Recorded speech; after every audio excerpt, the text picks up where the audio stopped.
हरियाणा से जासूसी के आरोप में पकड़ी गई यूट्यूबर ज्योति मल्होत्रा सुरक्षा एजेंसियों की नज़र में तब आई जब वह पिछले साल 2024 में 2 महीने के भीतर पाकिस्तान की यात्रा करने के बाद चीन गई। इसकी पुष्टि उसके यूट्यूब चैनल ट्रैवल विद जो से होती है। वह 17 अप्रैल 2024 को 1 महीने के लिए पाकिस्तान टूर पर जाती है और वह 15 मई तक पाकिस्तान में रहती है। इसके बाद भारत लौटने के करीब 25 दिन बाद वह 10 जून को चीन की यात्रा पर निकल जाती है और चीन में 9 जुलाई तक रहने के बाद वहीं से 10 जुलाई को नेपाल के काठमांडू पहुंच जाती है। चलिए जानते हैं ज्योति मल्होत्रा की यूट्यूबर से जासूस बनने की पूरी कहानी को। नमस्कार दोस्तों, अनटोल्ड चैप्टर्स में आपका स्वागत है। ज्योति हरियाणा के हिसार जिले के न्यू अग्रसेन कॉलोनी की रहने वाली है। उसके पिता का 3 कमरों का छोटा सा घर है और उसके पिता कारपेंटर हैं, लेकिन कुछ खास कमाई नहीं होती है और चाचा की पेंशन से घर चलता है। ज्योति माता पिता की इकलौती संतान थी। 20 साल पहले उसके माता पिता का तलाक भी हो चुका है। ज्योति दिल्ली में 20,000 की नौकरी करती थी और दिल्ली में ही रहा करती है। लॉकडाउन में नौकरी जाने के बाद घर लौट आती है। दिल्ली में रहकर खुद को स्टाइलिश बना चुकी ज्योति ने इंस्टाग्राम और यूट्यूब पर चैनल बनाकर वीडियो बनाने शुरू कर दिए और धीरे धीरे उसे इनके जरिए कमाई भी होने लगी। वह आस पड़ोस के लोगों से भी कम ही संपर्क में रहती थी। एक दिन ज्योति ने अपने यूट्यूब चैनल ट्रैवल विद जो के लिए पाकिस्तान टूर पर जाने की बात कहकर वीज़ा लेने के लिए दिल्ली में पाकिस्तान एम्बेसी जाती है और एम्बेसी में उसकी मुलाकात वहां के अधिकारी अहसान उर रहीम उर्फ दानिश से होती है। पहली मुलाकात में दानिश ज्योति को काफ़ी फ्रेंडली लगा, इसलिए उसने वीज़ा के अपडेट के लिए दानिश का नंबर ले लिया। एम्बेसी से लौटकर वह दानिश से वीज़ा के बहाने फ़ोन पर बात करने लगती है। उसके बाद ज्योति को पाकिस्तान का 10 दिन का वीज़ा मिल जाता है। दानिश ने ज्योति को बताया कि पाकिस्तान पहुंचने पर तुम अली आहवान से मिलना, वह तुम्हारा वहां घूमने फिरने और रुकने का इंतजाम करा देगा। और अली ने ज्योति की मुलाकात शाकिर और राणा शहबाज से कराई। ये दोनों पाकिस्तानी खुफिया एजेंसी के अधिकारी थे। ज्योति ने शाकिर का मोबाइल नंबर ले लिया और उसका मोबाइल नंबर अपने फ़ोन में झट रंधावा के नाम से फीड किया ताकि किसी को शक ना हो। और यही दोनों शख्स ज्योति को पाकिस्तान में घुमाने फिराने के साथ जासूसी की ट्रेनिंग भी देते हैं और इसके बाद वह भारत लौट आती है।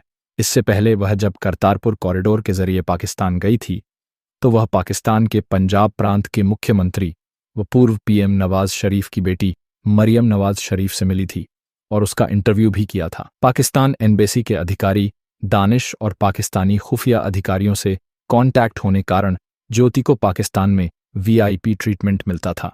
उसका जहां जाने का मन होता था वहां चली जाती थी। और इतना ही नहीं, ज्योति को पाकिस्तान में घूमने फिरने के लिए पाकिस्तानी पुलिस की सिक्योरिटी भी मिलती थी। वहीं आमतौर पर किसी भारतीय के पाकिस्तान जाने पर पुलिस के स्तर पर उसकी निगरानी की जाती है और वह उन्हीं जगहों पर जा सकता है जिसका जिक्र वीज़ा में होता है।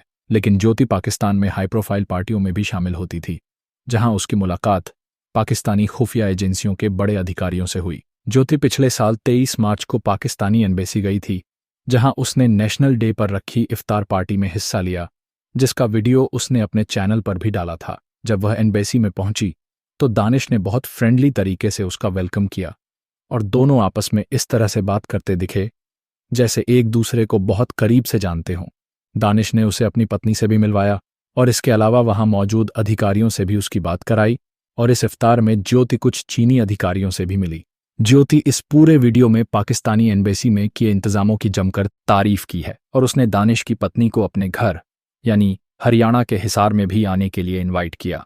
ज्योति अब तक पाकिस्तान, चीन, नेपाल, थाईलैंड, भूटान, इंडोनेशिया समेत कई देशों में जा चुकी थी। वह हमेशा फ्लाइट में फर्स्ट क्लास में ट्रैवल करती थी और जिस देश में वह पहुंचती वहां के महंगे होटल में रुकती और महंगे रेस्टोरेंट्स में खाना खाती और महंगी ज्वेलरी शॉप्स विजिट करती। ज्योति ने अपने सोशल मीडिया पर दुबई की एमिरेट्स की फर्स्ट क्लास की यात्रा का फोटो भी शेयर किया है। इसके अलावा वह चीन में भी यात्रा के दौरान वीवीआईपी की तरह रही और इसके उलट भारत लौटने पर वह साधारण लड़की की तरह रहती थी। पाकिस्तान और चीन की यात्रा। ज्योति को एकदम से पाकिस्तान और चीन का वीज़ा मिलना। ज्योति कोई नौकरी नहीं करती और घर की फाइनेंशियल कंडीशन भी ठीक नहीं है। फिर उसकी विजिट के लिए खर्च किसने किया? पाकिस्तानी दूतावास की पार्टी में वह गेस्ट कैसे बनी? एम्बेसी के अधिकारी दानिश के साथ उसका फ्रेंडली व्यवहार और ज्योति महज एक ट्रैवल यूट्यूबर है, इसके बावजूद वह मरियम नवाज शरीफ के इतने करीब कैसे पहुंची? इन्हीं सब कारणों की वजह से ज्योति सुरक्षा एजेंसी की नज़र में आई और फिर ज्योति को गिरफ्तार किया गया। भारत लौटने के बाद उसने पाकिस्तानी खुफिया एजेंसियों के लिए काम करना शुरू कर दिया और वह व्हाट्सएप, स्नैपचैट, टेलीग्राम समेत दूसरे माध्यमों के जरिए उन्हें खुफिया जानकारियां भेजने लग गई।